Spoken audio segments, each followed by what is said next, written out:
수요일이면 어김없이 찾아오는 명콤비 두 분 모셨습니다. 신지호 전 의원 그리고 박원석 전 의원님 모셨습니다. 어서 오십시오. 안녕하십니까. 네, 안녕하십니까. 의원님 오시는 네. 게 괜찮으셨어요? 좀 밖에 비 많이 비가 조금씩 오죠? 내리는데 네. 네, 괜찮았습니다. 오늘 좀 네. 일찍 오셨어요? 네, 항상 좀 일찍 올라고 노력합니다. 예, 어떻게 괜찮으셨나요? 네, 의원님? 뭐 운전하고 왔는데 네. 뭐 그럭저럭 괜찮았습니다. 네, 바로 전국 얘기로 들어가 보도록 하죠. 자, 어제 신 의원님, 그 민주당이 결국 선호 투표제로 가기로 했군요. 이게 네. 정청래 전 대표가 버티다가 뭐 수용을 한 것 같아요. 근데 오늘 그 동아일보 정치면 기사가 잘 분석하고 있던데 예. 이거 사실상 서로 그 친명과 친청이 음. 이 타협 좋게 얘기하면은 합의를 한 거고 네. 뒤로는 자기들 필요한 거 하나씩 엿바꿔 먹은 거 아니냐. 그러니까 이 선호 투표제는 친명 쪽에서 원하는 것이고 네. 청년 최고위원은 부결시켰잖아요. 아. 근데 이거는 친청 쪽에서 네. 청년 최고위원으로 내보낼 만한 마땅한 주자가 없기 때문에 예. 이렇게 이 청년 최고위원으로 TO를 하나 줘버리면은 네. 자기들 최고위원 당선 가능성이 한 명 줄어들 수 있기 때문에 그거는 못하겠다 해갖고 바터를 했다. 예. 아, 근데 하나 저는 그게 내주고. 상당히 일리가 있는 분석 같아요. 오. 그런데 이게 저는 다른 것보다도 지금 그 민주당 당대표 36세의 김보미 후보인가? 예, 예. 그분이 나와서 그 얘기하던데 네. 지금 나온 뭐 김민석, 송영길, 정청래 다 80년대 한 손에는 짱돌, 한 손에는 화염병 그렇게 들고 말씀하셨더라고요. 운동하던 네, 사람인데 이런 사람들이 그 AI 시대 대전환 맞냐. 시대 리더가 될 수 있겠느냐?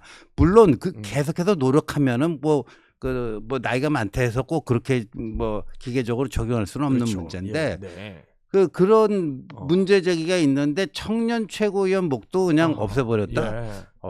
이건 좀 대단한 것 같아요. 대단하다. 하나 주고 하나 받았다. 맞습니까? 뭐 그렇게 보일 소지가 예. 있죠. 그러니까 지금 친청계에서 그 동안에 선호 투표제에 강하게 반대했던 게 사실은 명분이 그렇게 많지는 않았습니다. 이게 이제 당원 당규에 어긋난다 이런 주장이었는데, 그러니까 예.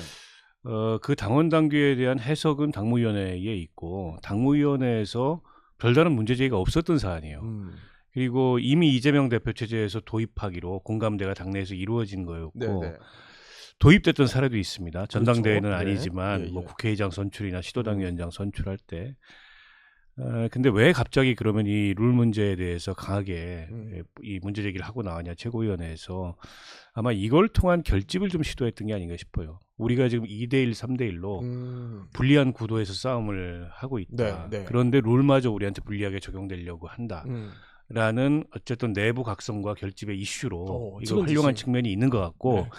그러나 당내 공감대가 이미 충분했던 사안을 끝까지 반대하면 이제 발목 잡기다 이런 비판을 받잖아요. 네. 물러서면서 청년 최고위원회는 부결시키는 예. 나름 이제 뭐 전략이다. 그 성과를 예. 그 친청계에서 거둔 거라고 보고 친명 입장에서 보기에는 아니 뭐 당연히 다 합의했던 걸 가지고 예. 계속 이렇게 전준위에 거듭된 그 선호투표제 도입 안에도 불구하고 최고위원회가 반대하는 게 네.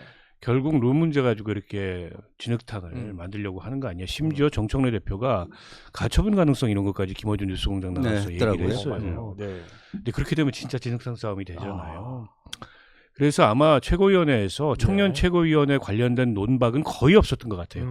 이거 그냥 표결해서 이거 가지고 길게 얘기하지 말고 결정하자. 그래요. 그 표결하면은 뭐 친청계가 다수기 때문에 친명계도 그걸 내준 거고 속내는 친명계도 최고위원이 다수가 출마했어요. 근데 이게 청년의 티오를 하나 주게 되면 세 자리밖에 안 남습니다. 실질적으로 여성 청년. 네.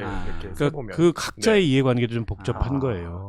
그래서 어떻게 보면 좀 약한 골이라고 할 수 있는 이제 청년 최고위원제 도입을 희생시킨 건데 민주당이 지금 2030의 지지가 떠나가고 있다. 그러니까요. 2030하고 멀어진 정당이 된다. 그럼 뭐라도 제스처를 취해야 돼서 그 제스처의 하나로 이번에 선출직 청년 최고위원회를 8년 만에 최고위원회를 도입하기로 한 건데 그걸 이제 부결시킨 거니까 후폭풍이 좀 있을 겁니다. 당사자들이 당연히 출마하려고 준비했던 당사자들이 당연히 반발하고 청년들이 보기에도 아니 뭐 2030 이 마음을 얻기 위해서 노력한다며 근데 형식적인 노력조차 안 하네 이렇게 돼버린 거잖아요. 오히려 역풍으로 저는 볼수 비판의 있다. 소지가 좀 크다고 봐요. 근데 아까 잠깐 얘기해 주셨던 게 그러니까 이런 반응들이 나와요. 오늘 조간에도 벌써부터 친명계 일각에서는 이 정청래 전 대표가 어쨌든 하나를 이렇게 내줌으로써 뭔가 버티다가 내주는 듯한, 마지못해 내주는 듯한, 이게 동정표를 얻으려는 계산이다. 사실은 그 앞서 또 만평도 하나 이제 정청래 전 대표가 올렸는데 거기 다 땡땡, 그 몰매 상징하는 거예요. 그렇죠. 뭐 다구리라는 네. 표현을 썼죠. 네. 속어를 썼는데 지금 선거판에서요. 그 제일 그 위력을 발휘하는 표를 우리가 동정표라고 하거든요. 동정표를 얻으면요. 네. 이 위력이 제일 셉니다. 아, 그래요? 네. 그 선거를 경험해 본 사람은 다 알아요. 네, 그래서 지금 이게 2대1 구도도 그렇고 네, 네. 김민석, 송영길, 한조구 이제 2대1로 싸운다. 네, 네. 뭐 그것도 그렇고. 네, 그다음에 이 룰도 그렇고. 네. 그러니까 나는 이렇게 뭐다. 네. 이렇게 내 나름대로 열심히 해보지 않았느냐. 예. 나를 너무 그 몰아세우는 거 아니냐. 네. 그런 거는 할 수는 있다라고 봐요. 할 수는 있다라고 보는데, 근데 뭐 저 같은 이제 구구애자가 보면 그 이럴 때 도낀 객낀 이런 표현 쓰는 거 아니에요? 무슨 예. 뭐 누가 가해자고 피해자고. 그러니까 이게 보면요. 예. 이번에 보면 이 3명 있잖아요. 3명이 송영길 81학번, 김민석 82학번, 정청래는 5학번인가요? 뭐 하여간 그 다 운동권 출신이고요. 그러니까 이 운동권이 네. 꼰대 기득권이 된 거예요. 어. 그 유시민 씨의 그 예. 재건축론, 기존 세입자 허락 없이 뭐 증축 저 재건축하려고 그런다. 그것도 나는 기득권자라는 얘기고. 그러니까 민주화를 주도해 왔던 사람들이 네. 이제 다 기득권자가 됐다라는 걸 보여주는 거고, 그런 점에서 청년 최고위원 그거 그냥 공간 하나도 네. 허용하지 않는 이 꼰대 기득권자들. 거기서 뭐 정청래가 좀 낫냐, 뭐 누가 좀 낫냐, 그 의미가 별로 없다고 아니 그럼 봐요. 그 사람이 그 사람이다라고 보시는 거면 이 동정표 효과라는 게 소위 이번에 그 전당대회에서는 좀 잘 안 먹힐 수 있다. 그렇죠. 뭐 그것까지는 뭐 얼마나 먹힐까 싶기는 해요. 아, 예. 어떻게 보세요? 그러니까 동정표보다는 조금 더 넓은 의미의 일종의 언더독 네. 전략이라고 봅니다. 그러니까 직전 당대표이기 때문에 네. 수성하는 입장이잖아요. 예. 근데 본인이 전직 챔피언으로서 수성하는 입장이면은 이게 구도나 이슈상 불리해요. 그래서 본인이 오히려 코너에 몰린 도전자, 대통령으로부터도 핍박받고 네. 두 후보의 그 협공으로부터도 본인이 내몰리고 뭐 이런 어떤 이미지를 만들기 위해서 두들겨 네. 맞기 전략을 예. 초반에 취한 게 아닌가. 한 게 아닌가. 그래서 이 선거 룰도 거기에 활용한 게 아닌가. 네. 이렇게 생각이 들고요. 근데 이제 정청래 대표나 정청래 대표의 스타일이나 이미지상 그게 잘 안 돼요. 그러니까 정청래 대표가 평소에 맞는 스타일이 아니잖아요. 그렇죠. 누구한테. 네, 어제도 또 민주당 편을 그렇게 그리고 별로 말씀하셨죠. 불쌍한 스타일이 아니에요. 그리고 이분이 뉴스공장 나가면 또 달라져요, 얘기가. 네. 조금 전까지는 약간 피해자 코스프레를 하다가 이제 그러니까 자기한테 우호적인 플랫폼에 나가면은 입장이 또 달라져요. 그래서 자기가 의리를 끝까지 지킬 사람인데 자기가 당대표가 안 되면 대통령의 퇴임 이후에 뭐 안전하지 않을 수 있다. 네. 이런 얘기를 뜬금없이 한다든지. 근데 그건 듣기에 따라서는 뭐 위협하냐? 어. 이런 식의 얘기로 들리거든요. 네. 그래서 이게 전략적 일관성이 잘 없어요. 피해자면 계속 피해자 일관성이 코스프레를 해야 되는데 평소에 쌓여있는 이미지도 그게 아닌데다가 네. 때때로 약간 이렇게 본인이 이제 반격을 하는데 그 반격이 굉장히 거슬리는 이를테면 이제 대통령을 강하게 지지하는 예. 지지층들 보기에는 이런 모습이어서 정청래 대표는 이걸 좀 가다듬어야 될 거라고 보고 네. 아니 저도 그 문제의식에 동의해요. 지금 60대 남성 네. 그다음에 그 학생운동 출신의 어떻게 보면 대한민국의 정치적 기득권을 대표하는 인물들이 당대표에 나온 거예요. 근데 여기 컷오프가 적용이 돼요. 그래가지고 고민정 그리고 김보미 이 두 분을 떨구게 돼 있습니다. 네. 중앙위원회 투표를 통해서. 그게 아마 당원 당규상 그렇게 돼 있을 거예요. 근데 이번 같으면은 선호투표도 도입됐으니까 예외를 적용해서 8명, 9명도 나온 것도 아닌데 5명 그냥 경선하면 안 됩니까? 아니 이분들이 네. 될 사람들이 아니지만 예. 이분들이 자기 문제의식을 내놓고 말할 기회는 줘야죠. 그게 민주당의 경쟁력이나 체질 강화에 도움이 돼요. 근데 굳이 여기다 컷오프를 적용해가지고 이 사람들은 그러면 출사표 던지고 후보 등록하고 며칠 있다가 그냥 잘려서 말할 기회도 없어요. 이거는 너무 민주당의 지금 어떻게 보면 고인물 같은 네. 이제 그런 정치를 더 그럴 수 강화하는 있네. 거여서 네. 이게 말길이라도 열어주는 차원에서 이번에는 좀 예외를 적용해가지고 컷오프 없이 5명 경선하는 게 맞지 않나? 저는 그렇게 생각합니다. 선호투표제를 얻었지만 청년 최고가 또 어떤 역풍으로 작용할지는 더 지켜봐야겠습니다만 아주 말도 거칠어집니다. 뭐 아직 네. 한 달 남았는데도 벌써 뭐 송영길 의원이 이런 걸 스토커라고 한다. 막 약간 이런 네. 말씀하시고 이 김민석 전 총리도 이제 앞서서 전 이것도 궁금했어요. 정청래 전 대표가 이제 뭐라고 하셨냐면 당 대표직을 이용해서 나는 대선에 출마하지 않겠다 이렇게 선언을 하셨고 이게 무슨 의미인지 뭐 여러 해석들이 나왔지만 김민석 전 총리는 이거 뜬금없다. 누가 지금 대선에 관심이 있냐 또 직격도 하셨고요. 어떻게 들으셨어요? 이게 근데 예. 뭐 그 민주당 당원들 중에 아주 그 열성 핵심 당원들의 관심사일 수는 있는데 그냥 민주당도 지금 뭐 당원들 100만 명 이상 되잖아요. 일반 당원이라든가 네. 일반 민주당 그러니까 일반 국민 말고 그 국민 중에 민주당 지지자들이 볼 때 이런 게 무슨 국민들의 삶, 대한민국의 미래하고 무슨 영향을 미치는 거지? 지금. 네. 네. 그냥 갸우뚱할 것 같아요. 그건 그들만의 파워 게임이에요. 그들한테는 내 운명이 뭐 그 다음에 대선 나갈 수 있느냐 마냐 이게 중요할지 모르겠지만 이거 가지고 옥신각신 한다는 것 자체가 그리고요 지금 이 뭐 김민석 송영길 쪽도 그렇고 네. 그 정청래 쪽도 그렇고요. 지금 민주당 전체를 감싸고 있는 이 기운은 뭐냐? 운동권 부족주의예요. 운동권 부족주의 내에서 예. 지들끼리 치고받고 자기들끼리. 싸우는 거예요. 지금 이제 네. 그래서 이게 전체가 다 꼰대 기득권이 되는 거고 그 청년 최고위원은 그거 하나도 그 공간조차도 허용하지 않고 고민정 의원이 나와서 난 신선한 문제 제기를 했다라고 보거든요. 그건 민주당만의 문제가 아니고 국민의힘도 이제 그런 그 미래지향적 그 세대 교체 이런 거 예. 필요합니다. 그래서 고민정 의원이 70년대생으로서 86세대들 그 문제 제기할 수 있는데 거의 이 목소리가 나질 않아요. 거의 묻혀 있는 상태예요. 네. 그러니까 이런 거 보면 지금 민주당 전대로 둘러싸고 있는 거는 한마디로 운동권 부족주의 내에서 부족 그 파벌들끼리 치고받고 그 밖으로 싸움하는 거다. 근데 네거티브도 예. 멈추지 않고 예. 있고. 네, 어제 말들도 굉장히 셌어요. 어제 뭐가 제일 인상적이셨어요? 의원님? 그 정청래 네. 대표 대선 불출마 얘기는 네. 그러니까 일종의 자기 정치의 역공이라고 봅니다. 오. 그러니까 정청래 대표가 예. 당대표 1년 하면서 자기 정치에 몰두하느라고 네. 이게 당정 관계에 혼선을 초래했다 이런 비판을 이제 김민석 예. 후보가 강하게 했잖아요. 거꾸로 그걸 역공을 하는 거예요. 나는 사심 없이 이 당대표직을 내 대선 출마 가도에 네. 이 발판으로 활용하지 않고 예. 국정 성공과 이를테면 총선 승리를 위해서 매진할 거야. 당신은 아니잖아. 이 역공을 취한 건데 근데 타이밍이 잘 안 맞아요. 왜냐하면 이번 당대표 임기가 2028년이고 네. 대선 경선은 그러니까. 빨리 시작돼 네. 2029년 말에 시작이 돼요. 그러니까 이번 당대표직은 대선 출마 가도에 활용하기가 좀 어려워요.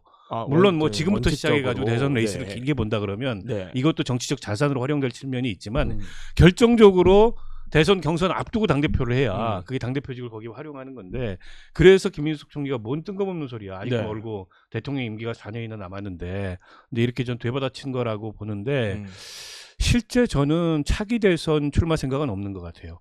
뉴스공장 나가가지고 얘기하는 걸 보니까 본인은 어쨌든 본인 스스로가 플랫폼이고 네. 자기가 제일 잘하는 게 남들 띄워주는 거다. 네. 사회를 보는 거고. 그리고 차기 대권 관련해서는 김어준 월드에서는 역할 분담이 돼 있잖아요. 대권 조국 당권 정청래. 그러니까 그 구상이 어떻게 보면 정청래 대표도 맞장구를 친 거죠. 친 거다. 그러면서 자기 지지층들을 다시 한번 결집시키는데 네. 결집시키는 소재로 이걸 또 활용한 게 아닌가 싶어요. 진짜 대선 불출마 이렇게 보세요. 뭐 네. 지금으로 봐서는 뭐 그렇게 보여요. 그렇게 보이는데 어차피 좀 당권도 안 될 것 같아요. 안 되면은 출마할 수 있죠.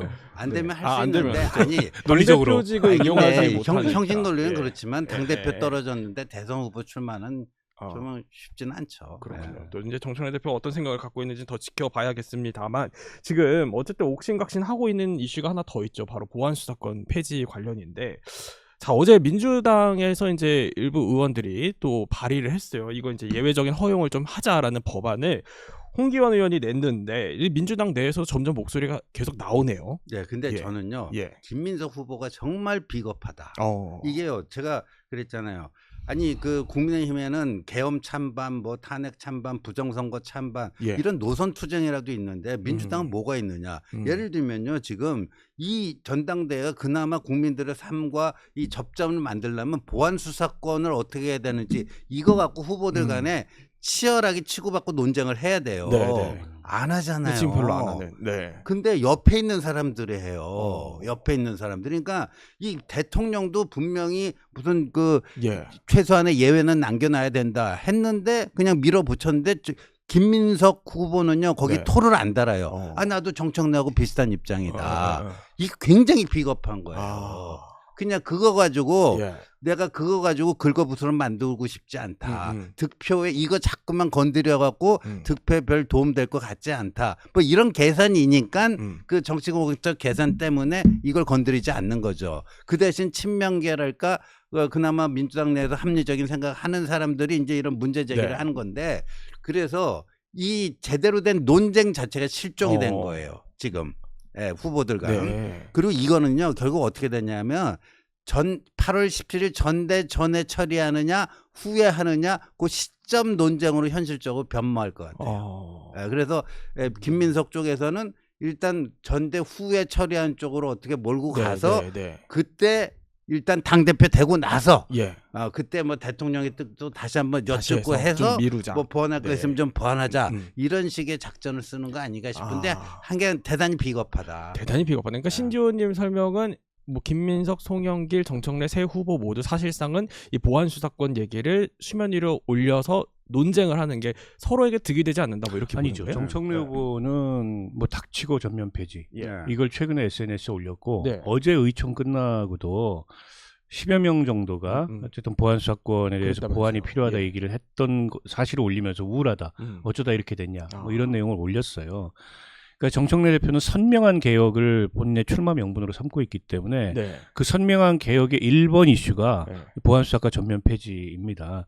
그래서 강하게 이걸 띄울 거라고 보고 그동안에 이제 김민석 총리나 그 송영길 후보 입장에서는 이게 전당대회의 예각적인 쟁점이 되는 걸 좀 피해온 측면이 있어요. 그 점에 있어서 뭐 비겁까지는 아니더라도 직전 총리였기 때문에 전 정부가 다소 무책임했다 이런 생각이 듭니다. 왜냐하면 총리실 산하에 TF를 8개월간 운영을 했어요. 그래서 이 문제에 대해서 여러 전문가들의 의견이나 이런 거를 시뮬레이션해서 A안, B안, C안 이런 거 만들었을 거 아닙니까? 이거 하루아침 백지돼 버렸어요. 8개월 동안 여기 돈 10여억 쓰고 이걸 운영을 했는데 그리고 정부는 안을 안 낼 테니 국회가 알아서 해달라. 다분히 이거는 전당대회를 의식한 정부가 이제 손을 놓는 모양새였잖아요. 그 점에서 정부조차 무책임했다라는 비판을 안 할 수가 없고요. 근데 지금 상황이 달라졌어요. 장윤기 사건이 그 가운데 일어나면서 이게 쟁점이 국민적으로 커져버렸습니다. 여론조사 결과 보면은 보안 사건 전면 폐지 찬성하는 여론이 20% 초반대밖에 안 돼요. 나머지는 이대로 전면 폐지하면 안 된다. 뭔가 대책이 필요하다. 라는 의견이 압도적이에요. 그리고 민변에서 전문가들 의견 조사한 거 봐도 민변 회원들도 66%가 부분적으로나 전면적으로 존치해야 된다는 의견이 많지 않습니까? 그래서 민주당 내 지금 의견 기류가 달라지고 있는 거예요. 그동안에는 강경파들의 그런 강경론과 강성 지지층의 이른바 이제 문자 폭탄 같은 대응에 밀려가지고 얘기를 하고 싶어도 문제의식이 있어도 얘기를 못 해왔던 거예요.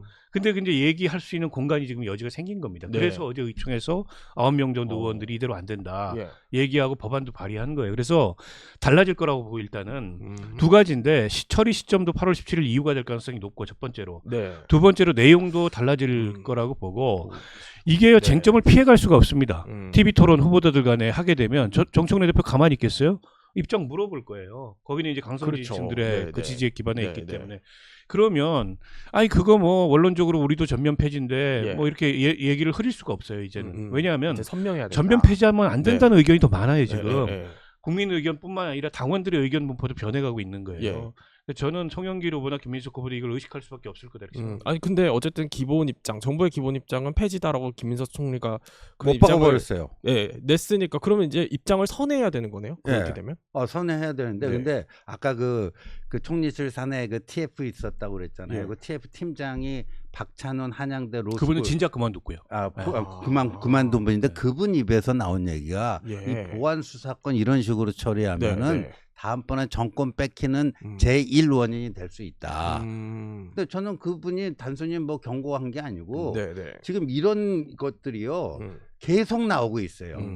이 경찰의 부실 수사로 인해서 피해자들이 피해를 보고 사건이 암장되고 하는 게 계속해서 나오고 있거든요. 근데 이런 것들이 쌓이고 쌓이면요 28년 아마 총선의 최대 쟁점이 되고 민주당이 그 의석수 콱 쪼그라드는 그 첫 번째 원인이 될 수 있다고 봐요. 그래서 감이 빠른 민주당 의원들 중에서는 네. 특히 수도권 의원들 중에서는 거기에 대해서 이제 문제의식을 느끼기 좀 시작한 것 같아요. 아니 뭐 총선 결과를 떠나서 예. 이게 이제 국민들의 생명과 안전에 직결된 문제잖아요. 그렇죠. 네. 부산 돌려차기 사건도 그렇고 이번에 네, 장윤기 네. 사건도 그렇고 보안 수사가 아니었으면 그냥 묻히고 넘어갈 수 있는 사건의 실체를 밝힌 거예요. 그다음에 뭐 헤드니 사건이나 그 영화 감독 그 살인 사건도 마찬가지고 근데 그런 사건들이 많단 말이에요. 근데 네, 이게 정치인들이 연루된 그 지금 민주당 일각에서 우려하는 보안 수사를 통해서 별건 수사로 사건을 키워가지고 예전처럼 정치 검찰이 그렇게 네. 활개치는 이런 세상이 될 거다. 근데 저는 그 얘기가 말도 안 된다고 생각하는 게 뭐냐면 수사 개시권이 폐지됐어요. 보안 수사권을 통해서는 설령 그 피의 사실과 다른 범죄 사실이 발견돼도 직접 수사를 할 수가 없어요. 다시 경찰로 넘겨야 됩니다. 구조적으로 그 불가능하게 지금 만들어져 있어요. 근데 이걸 호도하는 겁니다. 네. 섞어가지고. 그래서 저는 그 이건 좀 바로잡혀야 된다고 생각하고 그래서 이거는 정치적 유불리를 떠나서 예. 국민의 안전과 국민의 생명과 관련된 문제이기 때문에 예, 이 집권당이 이렇게 무책임하면 안 된다. 네. 그래서 보안 수사권 완전 폐지, 검수 완박이라는 게 일종의 구호가 돼 버렸잖아요. 예, 예. 그 합리성이나 타당성을 세밀하게 따져보기 전에. 네. 근데 이렇게 집권 여당이 무책임한 구호 정치를 하면 안 된다고 생각하고 일부 강경파에 의해서 끌려다니는 네. 그런 어떤 이 그동안에 어떻게 보면 좀 무책임한 모습을 보였는데 지금이라도 네. 제가 보기에는 국민의 우려를 반영해서 이성을 찾고 이 문제 합리적으로 조정해야 된다는 생각이 들고 아까 그 무슨 뭐 진지한 그 괴담 말씀하셨잖아요. 이 보안 수사권 이대로 폐지하면 총선 폭망한다 민주당이 뭐 실제 그럴 가능성이 있고 그 진지한 괴담이 아닌 더 신박한 농담도 있어요. 뭐요? 아니 정치인들이 우려하니까는 정치인만 보안 수사 대상에서 제외하자. 민생 사건이라도 정치인이 요만큼 관련돼 있으면 정치인으로 하면 너무 좁다. 정치인의 가족도 제외하자. 그러면 넓은데 네. 그러면 민주당으로 제안하자. 그러면 국민의힘이 다 민주당으로 옮겨올 거 아니냐. 네. 국민의힘 해산된다. 뭐 이런 신박한 농담도 있습니다. 그래요? 아이고 이런 농담까지 있을 정도니까 어쨌든 그만큼 이게 네. 희화화돼 있는 거예요. 그렇군요. 예, 그러니까 보안 지금 사건 문제. 뭐 이제 어쨌든 당권 주자들이 토론회를 하면은 이 문제는 피할 수 없는 얘기가 됐다. 그렇게 또 평가를 해주셨는데 저 눈여겨볼 만한 게 또 하나 있는 게 이제 한동훈 의원이 어제 민주당 이제 김한규 의원이랑 설전을 벌이고 있습니다. 이 보면은 이제 뭐 김한규 의원은 SNS나 언플하지 말고 국회에 오셨으면 좀 법안을 내라라고 하면서 믿었던 경비원이 오히려 큰 사고를 쳤던 기억이 선명한데 다른 사람은 몰라도 사고 쳤던 경비원들이 나설 일이 아니다. 이제 한동훈 의원 이제 말에 또 반박을 했고요. 이제 한 의원은 공개 토론하자 또 이렇게 제안을 했군요. 그러니까요. 그게 그 뭐 비유 가지고 뭐 비유가 적절했는가 하는 거는 본질이 아니니까 뭐 얘기할 필요가 없을 것 같고요. 근데 한동훈 의원은 지금 법사위원이 아니잖아요. 근데 이거 보세요. 이제까지 이렇게 중대한 법 개정이 있으면요. 그 국민적 관심도가 굉장히 높아 있잖아요. 그럼 공청회라도 한번 엽니다. 공청회라도 한번 열어요. 그래서 거기에 민변 변호사도 나와라. 여성단체 그 저 회장님도 나와라. 뭐 피해자 과거에 뭐 이렇게 경찰 수사로 인해서 억울한 피해자들 나오고 또 찬성하는 쪽도 나오고 해서요. 적어도 그런 정도라도 해야 돼요. 그리고 충분한 공론의 장을 만들어야 됩니다. 지금. 근데 무슨 속도전 얘기하잖아요. 속도전. 이게 누가 정한 속도예요, 이게. 꼭 속도전 얘기하니까 북한 노동당이 하는 거랑 똑같아요, 지금. 무슨 이런 거 갖고 국민들의 그 안전이 왔다 갔다 하는 문제인데 이게 뭐 그냥 번갯불에 콩 구워 먹듯이 할 일이 아니잖아요. 그거를 갖고 공청회 한번 제대로 치르지 않고 뭐 하는 거고 국회의원들끼리도요, 얼마든지 토론을 하면 되는 거잖아요. 우리 채널 A 여기서도요, 저 한동훈 누구예요? 김한규 둘이 불러다 한번 해보세요. 해볼까요? 아, 잠깐만 한번 나와주십시오. 나와주십시오. 해야 돼요. 한번 나와주시면 좋겠네요. 그러니까 아니 뭐 한동훈 의원의 문제 제기하고는 별개로 저는 야당에 대해서도 좀 비판적인데 야당이 검찰 개혁 전체에 대한 의견이 없습니다. 그냥 예전에 하던 대로 하자가 정확히 얘기하면 국민의힘의 의견이에요. 수사 기소 분리도 됐고 그냥 검찰이 수사 지휘도 다 하고 수사 개시도 다 할 수 있는 시대로 돌아가자. 이게 어떻게 보면은 지금 국민의힘의 대체적 속내거든요. 그것도 국민들로부터 제가 보기에 인정받기가 어렵고 검수완박 해놓으니까 검수원복했잖아요. 시행령 만들어가지고 그 폐해는 없었습니까? 거기 앞장섰던 분이 또 한동훈 전 법무부 장관이지 않습니까? 때문에 지금 보안 수사권 폐지 문제를 가지고 민주당이 비판받을 지점이 충분히 있고 그동안에 그런 뭐 그 속도전이라는 미명하에 이 문제에 대한 여러 가지 우려를 뭉개고 당 안팎의 강경파들의 목소리에 휘둘렸던 게 사실인데 이제 조금씩 좀 이성적인 그런 접근을 하기 시작했고 저는 저대로 못 간다고 봅니다.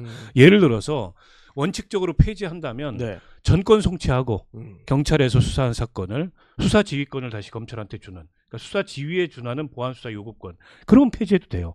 그러면은 지금 이제 장윤기 사건과 같은 것들을 네. 이 보안 수사 요구를 예. 통해서 수사 지휘에 준하는 보안 수사 요구를 통해서 다 분별해낼 수 있어요. 물론 검찰의 업무는 폭증하겠죠. 전권 송치를 받으면은 뭐 이렇게 한다면은 네. 예를 들어서 보안 수사권 폐지의 대안이 될 수 있다. 근데 지금 내놓은 대안 뭐 킥스가 어떠니 뭐 또 뭡니까 저 30일 기한 주고 그때 안 하면 징계를 요구할 수 있는 걸 하느니 아니 30일 내에 보안 수사 요구 받으면 올린다니까요. 똑같이 보안 수사 해봤는데 결론이 똑같아요. 그럼 계속 핑퐁 치게 돼요. 그럼 피해자는 그 와중에 증거는 사라질 수 있고 피의자가 뭐 도주할 수도 있고 그러니까 이게 사건이 해결이 안 돼요. 때문에 지금 문제는 민주당이 얘기하는 대안이 대안 같지 않아서 지금 더 비판이 커지는 거예요. 그래서 지금이라도 이게 좀 합리적이고 이성적인 토론의 영역으로 들어왔기 때문에 바로 잡으면 된다. 바로 잡으면 된다. 공론의 장을 좀 제대로 좀 열어서 해야 됩니다. 그래서 이제 이런 기사가 오늘 아침에 눈에 띄더라고요. 보니까 어쨌든 어제 이 국민의힘에서는 보안 수사권 관련 토론회가 있었고 거기에 장동혁 대표, 정정식 원내대표, 투톱이 이제 모두 참석을 했어요. 그래서 이제 뭐 하나된 목소리를 좀 나왔다. 또 여기에 더해서 개혁신당 이준석 대표 그리고 한동훈 무소속 의원까지 포함해서 이게 법약권으로 이번에 이제 보안 수사권으로 좀 뭉치게 되는 거 아니냐. 뭐 어떤 특정 이슈에 대해서 동일한 입장을 낼 수는 있는 거고 지금 이 보안 수사권 문제가 그런 건데 그렇다고 해서 뭐 그 장동혁 대표 당신 계속 올해 임기 다 채우세요. 뭐 이렇게 되지는 않을 거 아니에요. 그러니까 뭐 공동 대응, 그 자연스럽게 결과적 공동 대응이 될 수가 있겠죠. 근데 이런 필요는 있어요. 그러니까 싸울 땐 싸우더라도 이게 당내 불가피한 그 뭐 충돌이 있을 때는 뭐 하더라도 또 뭐 대여 투쟁을 할 때는 보조를 맞출 필요가 있을 때는 또 그렇게 하고 하는 게 필요하죠.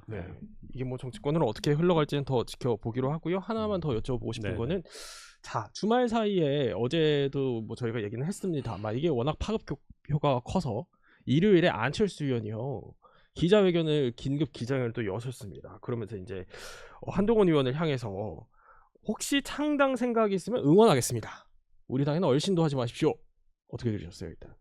창당은 안철수 의원이 전문가 아니신가요?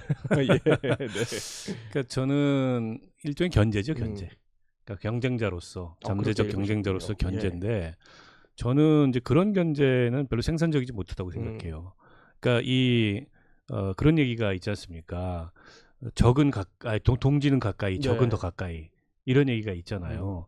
근데 지금 국민의힘의 그 중진들이나 특히 이제 차기 대선을 생각하는 분들을 보면 이를테면 한동훈이라는 경쟁자를 그냥 아예 배제하려고 합니다. 아예 리그에서 빼버리려고 그래요. 근데 리그에 넣고 리그를 키워서 거기서 이겨야 이제 본인도 더 커지는 거고 그게 승리할 수 있는 길이잖아요. 근데 이분들은 다 떨궈내고 자기들끼리 만만한 사람들끼리 모여가지고 경쟁을 하려고 그래요. 그러면 이 자체가 경쟁력이 없어요. 판이 안 커진다. 네, 파이를 키워야죠 일단은. 그런 면에서 저는 안철수 의원의 저런 말씀이 좀 아쉽고 첫 번째로. 두 번째로는 약간 빈정이 상한 것 같아요. 이번에 법정 증언한 것 때문에 공격을 많이 받았거든요. 그러니까 저는 그 점은 이제 친한계 스피커라는 분들도 조금 톤을 낮춰야 된다고 생각해요. 결국에는 이제 되돌아가잖아요, 이런 식으로. 근데 공격받으니까 약간 이제 빈정이 상해가지고 당 밖에서도 저러는데 당 안에 들어오면 거의 절대시화하려는 거 아니냐. 한동훈의 모든 언행과 한동훈의 모든 판단이 우리 모두의 정치적 기준이 돼야 되냐.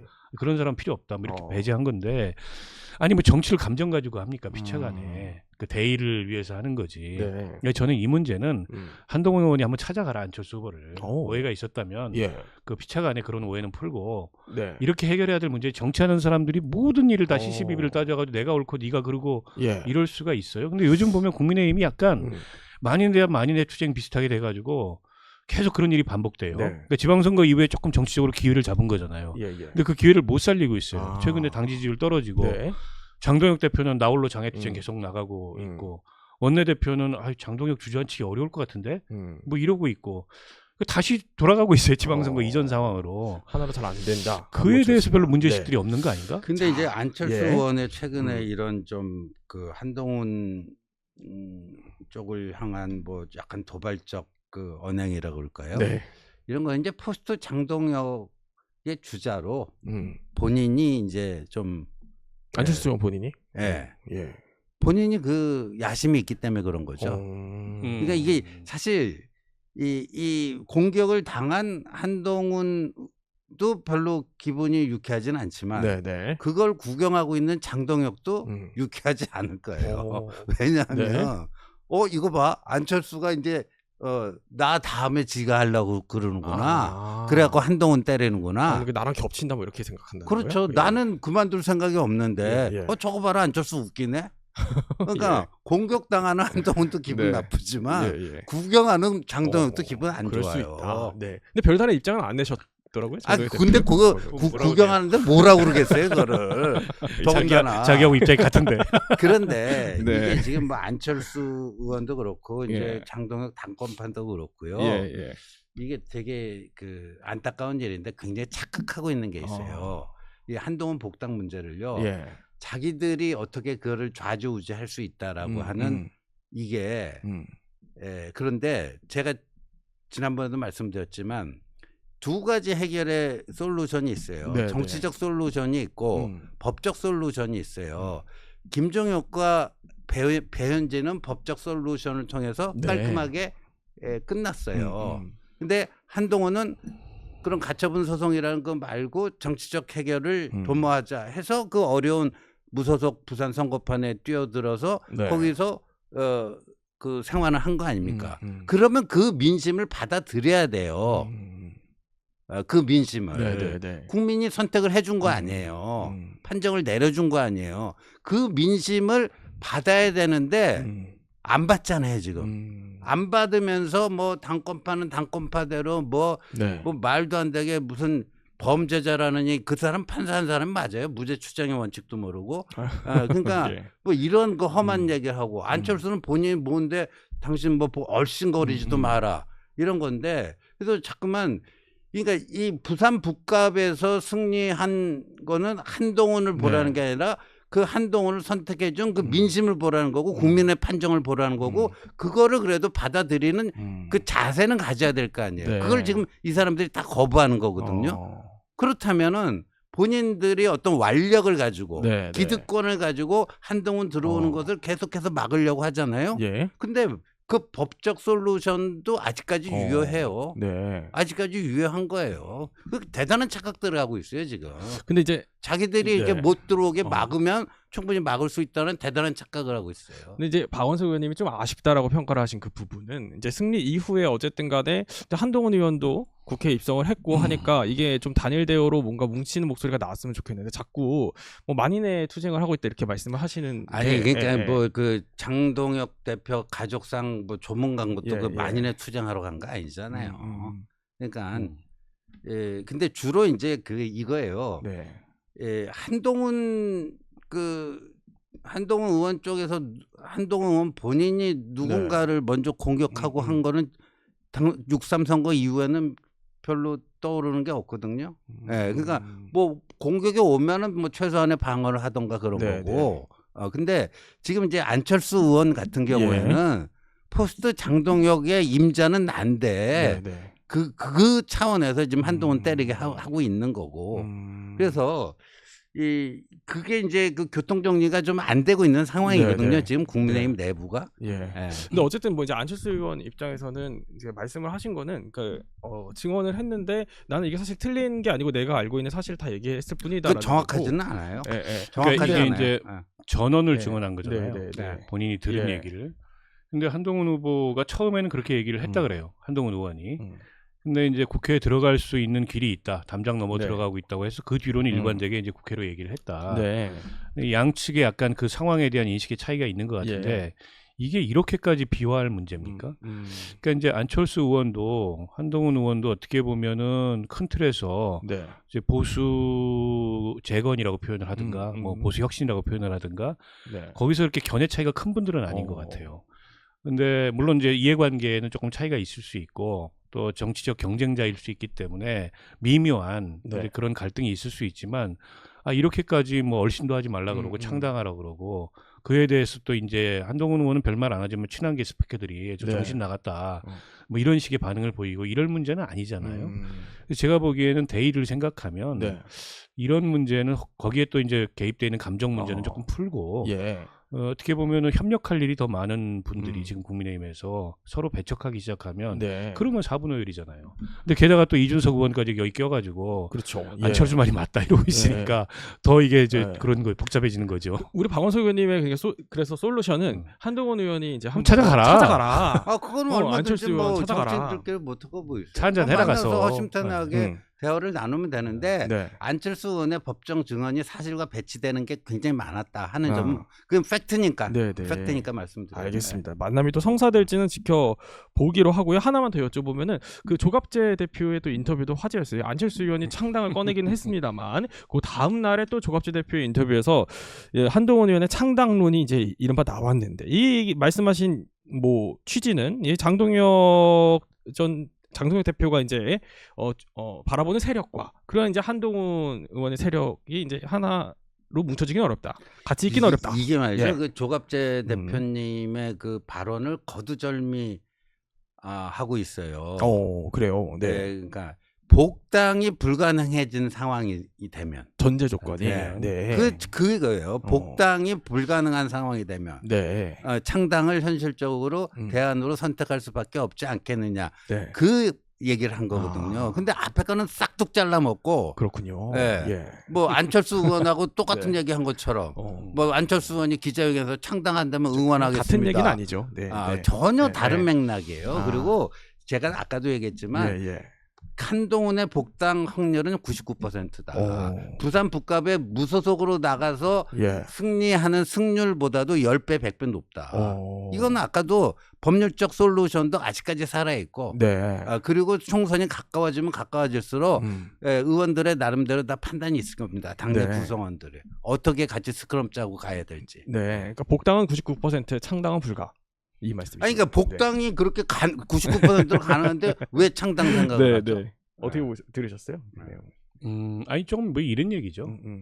그러니까 조갑재 대표가 아마 뭐 궁극적으로는 제가 네. 불구대천 얘기를 드렸잖아요. 네. 이거 이제 같은 당으로 못 간다. 그 사람들은. 지난번에 그 말씀하셨죠. 뭐 네. 이 얘기를 하신 것 같은데, 네. 근데 당장의 과제는 아닐 거 아닙니까 한동훈 음. 의원은.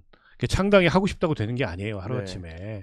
그게 뭐 위두은이 같은 팬클럽 좀 있다고 창당이 되는 게 아니고 정치인들이 있어야 되고 네. 세력도 있어야 되고 지역 기반도 있어야 되고 조직도 있어야 되고 명분도 있어야 되고 복잡한 일입니다. 그러니까 대한민국에서 창당해가지고 성공한 사례가 결국 예전에 이제 삼김 하고 진보 정당 정도 빼놓고는 없어요. 나머지는 다 이제 다 흡수되거나 도로 수렴됩니다. 때문에 창당이라는 게 쉽지 않은 일이고, 그러나 뭐 총선용으로 네. 그때까지 복당이 안 된다면 생각해 볼 수는 있겠죠. 원 포인트로. 근데 지금 뭐 그걸 먼저 상정할 그 이유는 없잖아요. 네. 지금 복당을 위해서 노력하겠다 그러고 본인도 복당한다 그랬는데 음. 안 되면 모르겠죠. 뭐 안 되면 어떻게 될지 모르죠 혹시. 네. 만약에 총선 임박했는데 그건 그때 가서 선택할 문제지. 지금 뭐 친한계에서 창당 이런 거론하겠습니까? 네, 또 이렇게 야권 이야기까지 또 두 분과 함께 정치 속풀이 함께 진행해 봤습니다. 자, 고맙습니다. 네.